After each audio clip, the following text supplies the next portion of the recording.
Fabrice, comment allez-vous depuis la saison dernière? Je me suis bien reposé quand même.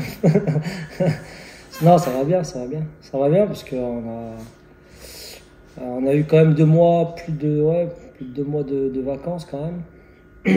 Donc la reprise elle a été faite fin juillet et on a pu travailler pendant 7 semaines avant ce premier match. Donc on a bien eu le temps de se reposer, on a eu le temps de travailler et j'espère qu'on n'a pas mis trop de temps à faire les choses parce que la compétition c'est un autre rythme. Le FC Fleury 91 a apporté quelques changements dans son effectif et son staff technique de cette saison. Pouvez-vous nous en dire plus sur les nouveaux venus et leur apport prévu pour l'équipe? Alors chaque saison, c'est le quotidien des clubs, le mercato, notamment chez les filles où il y a beaucoup de mouvements par saison. Entre les départs, les changements on va dire de destination pour certaines, comme Julie Pigat qui était restée assez longtemps chez nous, comme Marie Levasseur qui était restée 2 bonnes saisons. Voilà, il y a eu des projets différents. Donc on s'est réadapté par rapport à ça. Donc on a recruté Agatha Philippa, on a recruté au milieu de terrain aussi un peu sur l'Amérique du Sud, que ce soit Lediane, que ce soit Quintero, ce côté un peu latin, avec des joueuses qui ont aussi participé à la Coupe du Monde, donc plus en expérience, même si ça reste des jeunes talents. Sur le côté défensif, on a Tiana Harris qui arrive des États-Unis, championnat universitaire, très fort potentiel. Donc notre recrutement il colle aussi avec notre projet, c'est-à-dire qu'on repère des talents, on les développe, ça développe aussi la structure, le collectif, ça nous permet sur ces 2 dernières saisons de faire des bons classements aussi.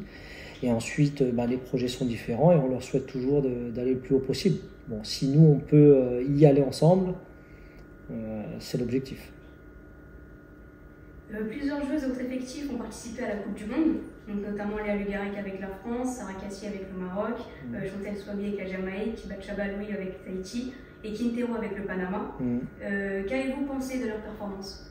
Alors déjà, ce qui est bien, c'est l'expérience qu'elles ont pu vivre, c'est-à-dire comment on touche le haut niveau, tant sur une compétition, tant sur une équipe nationale, tant sur une Coupe du Monde. Et l'exigence que ça comporte.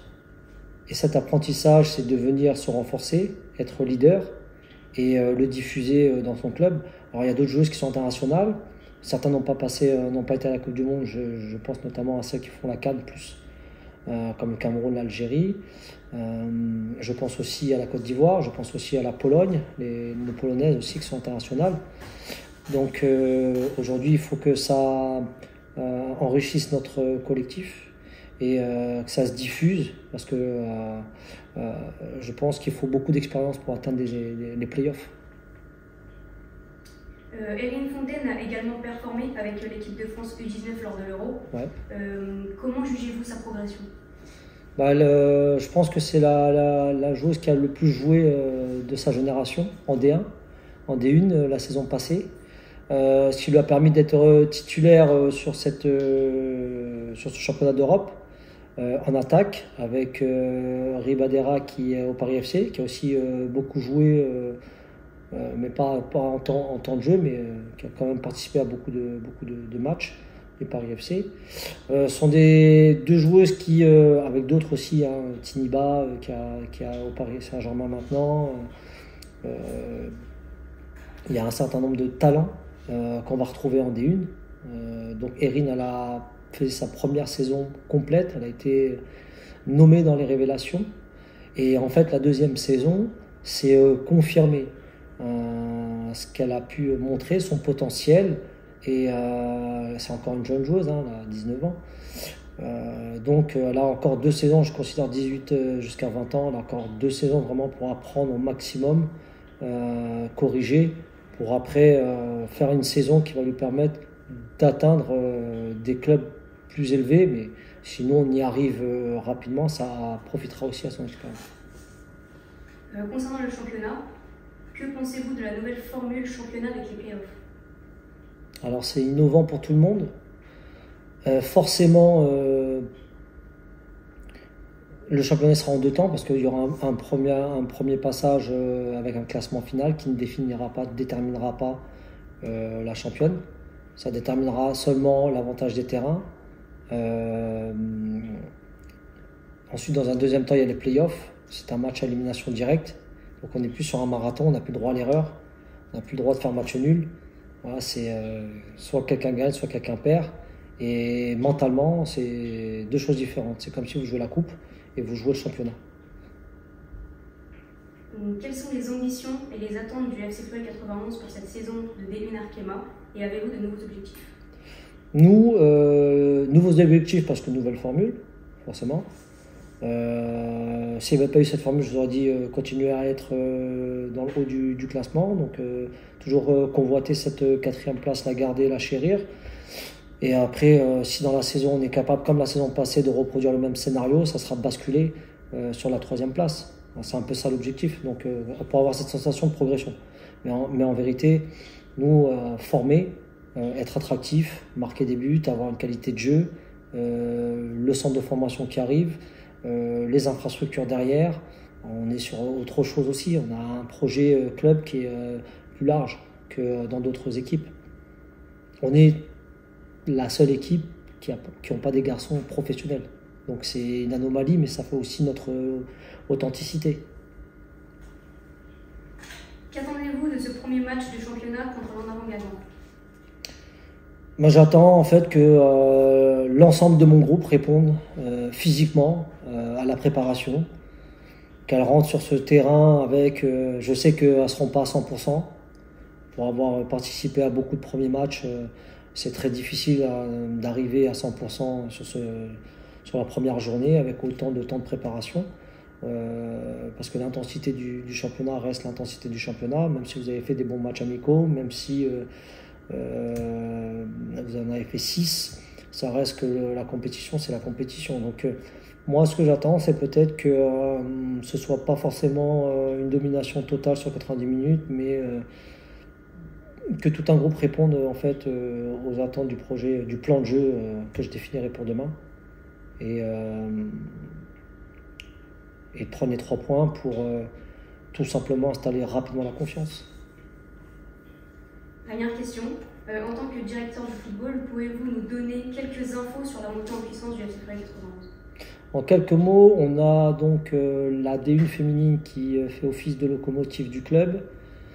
La division qui devient donc professionnelle, qui nous oblige aussi à être exigeants et donc à respecter un cahier des charges pour évoluer dans cette division. Ce qui veut dire avoir un centre de formation, donc déjà avoir le droit d'avoir un centre de formation, la licence qu'on a obtenue au mois de juillet, 1er juillet.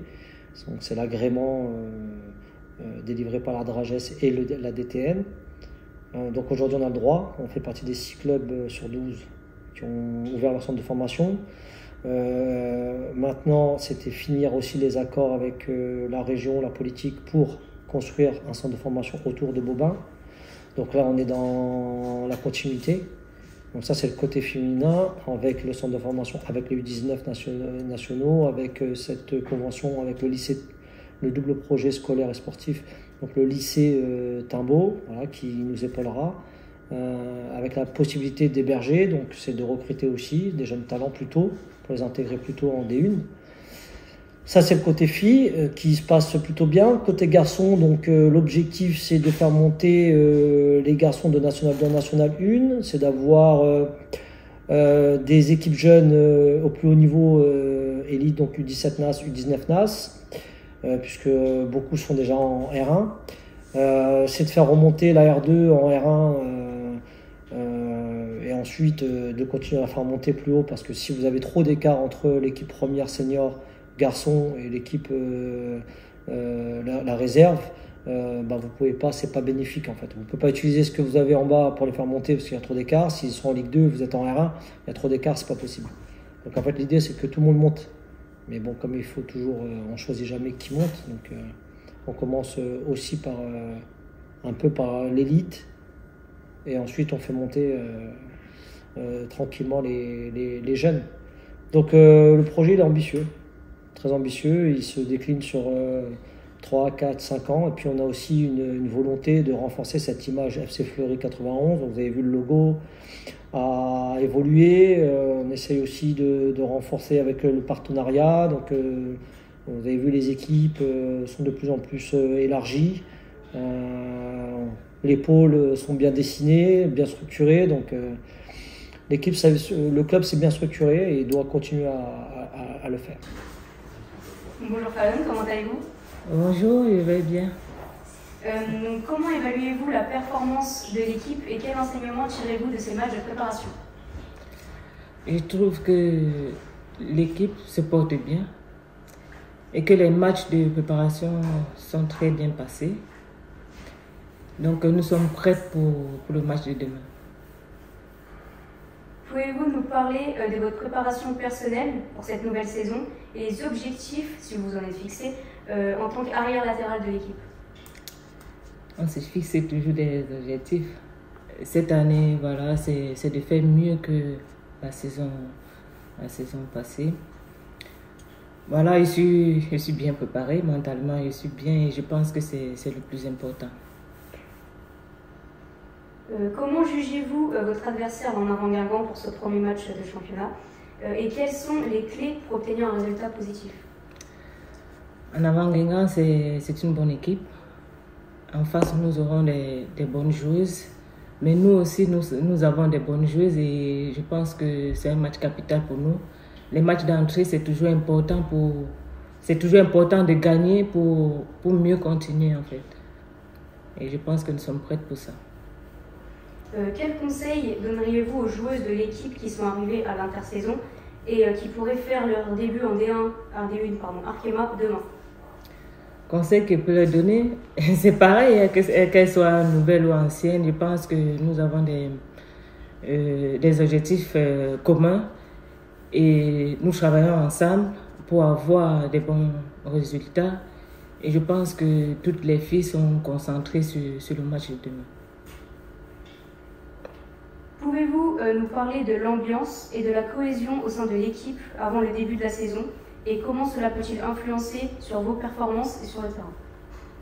L'ambiance, elle est bonne. Je pense que c'est le principal. L'ambiance, elle est bonne. Toutes les filles se portent bien.